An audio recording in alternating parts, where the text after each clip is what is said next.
Gala udah nangis soalnya. Sumpah Galanya udah nangis. Tadi gimana? Bapak tadi gimana ngeliat Mas Bibi sebagai saksi? Gala udah nangis soalnya. Iya lu. Keterangan saksi gimana Pak Res? Gimana Membantu nggak? Membantu nggak Pak Res? Thank you. Untung disuruh apa tuh?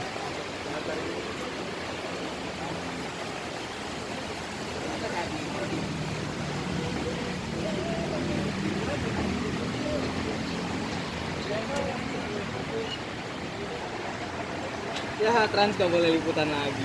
Apa? Biar dikasih audio gak boleh liputan.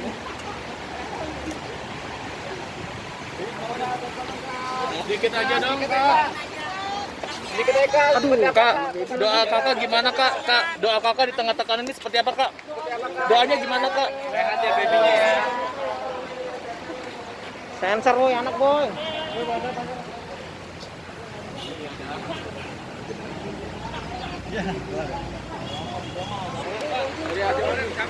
Sidang hari ini berjalan lancar.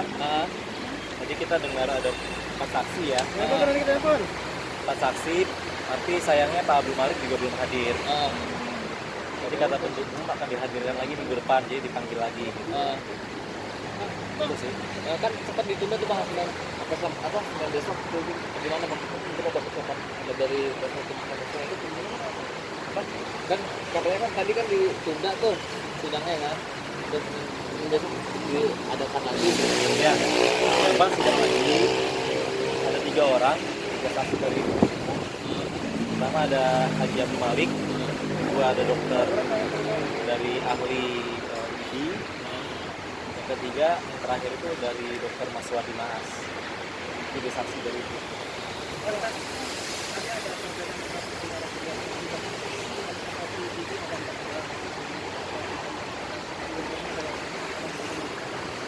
Ya itu mungkin dari Pak Bibi saya mungkin dia sedikit nervous ya, karena sebagai suami harus punya kesaksian. Karena tadi saya tanya ada tekanan tidak, saya bukan tekanan oleh dia atau yang lebih hakim, tapi mungkin tekanan dari batin dia kan, melihat istrinya berada di persidangan dan dia sebagai kesaksian, sebagai suami juga sebagai saksi gitu.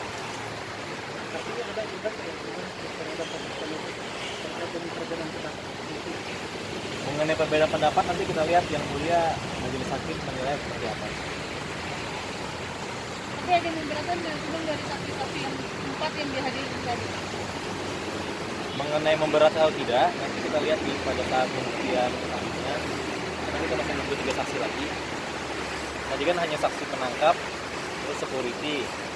Kita sifatnya sebenarnya melengkapi aja. Tapi kalau yang untuk saksi Mas Bibi juga Ibu Cynthia, posisinya kan karena mereka di dalam TKP, jadi mereka harus berikan kesaksian apa yang mereka lihat, apa yang mereka rasakan, apa yang mereka alami. Normal aja lah. Yang kita tunggu sebenarnya Pak Abdul Malik ya, bisa hadir atau tidak gitu. Nah, itu istrinya kan menunggu banget. Kenapa sih pengen tahu kesaksian dari dia atau seperti apa kesaksian sebenarnya atau gimana? Karena gini, tadi kan Mas Bibi mengatakan klien saya dapat 5 butir dari Abdul Malik. Itu kan berupa cerita. Tapi yang kita ingin dengar dari orang yang memberikan itu. Benar nggak 5 butir? Karena dalam salah satu itu ada pengakuan dari Kompas TV yang nulis ya.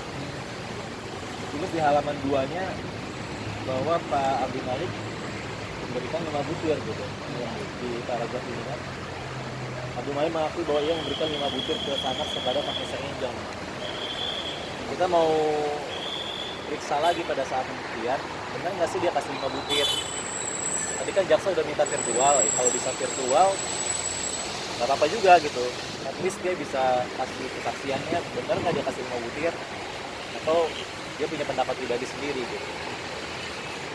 Karena kan yang 15 butir kan ada resepnya.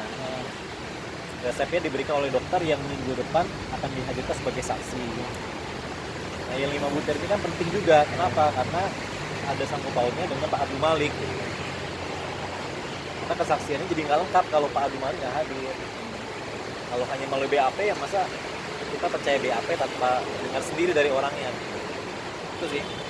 Karena ada terakhir ya, karena dari ada pasal 60 mengatakan pihak yang memberikan pun bisa kena pidana gitu. Iya. Pasal 60 ayat 4 ya. Dikatakan bahwa barang siapa menyerahkan psikotropika selain yang ditetapkan dalam pasal 14 ayat 1, 2, 3, 4 dipidana dengan pidana penjara paling lama 3 tahun. Nah, ini kan sebenarnya kalau Pak Abdul Malik nggak mau hadir, tolong dong dari Polda Jawa Timur atau dari penegak hukum Jawa Timur paksa Pak Abdul Malik untuk hadir juga di sini gitu. Karena impasnya atau akibatnya klien kami bisa terancam gitu, bisa dihukum tanpa ada kesaksian penuh dari Pak Abdul Malik di persidangan. Bang, berarti kalau misalkan Pak Abdul Malik kan katanya ngasih 2, berarti menurut pasal yang tadi bisa dikenakan hukum juga dong? Iya, karena kan dia bukan apotek, dia bukan dokter, dia juga bukan puskesmas. Pasal 14 udah jelas, Undang-Undang Psikotropika nomor 5 tahun 1997, dia harus apotek yang berikan, atau dia dokter, atau dia puskesmas gitu. Ini kan dalam kapasitas, bukan dalam kapasitas itu, jadi bisa saja kalau mau dipaksa gitu menggunakan dasar hukum ini. Terima kasih Bang.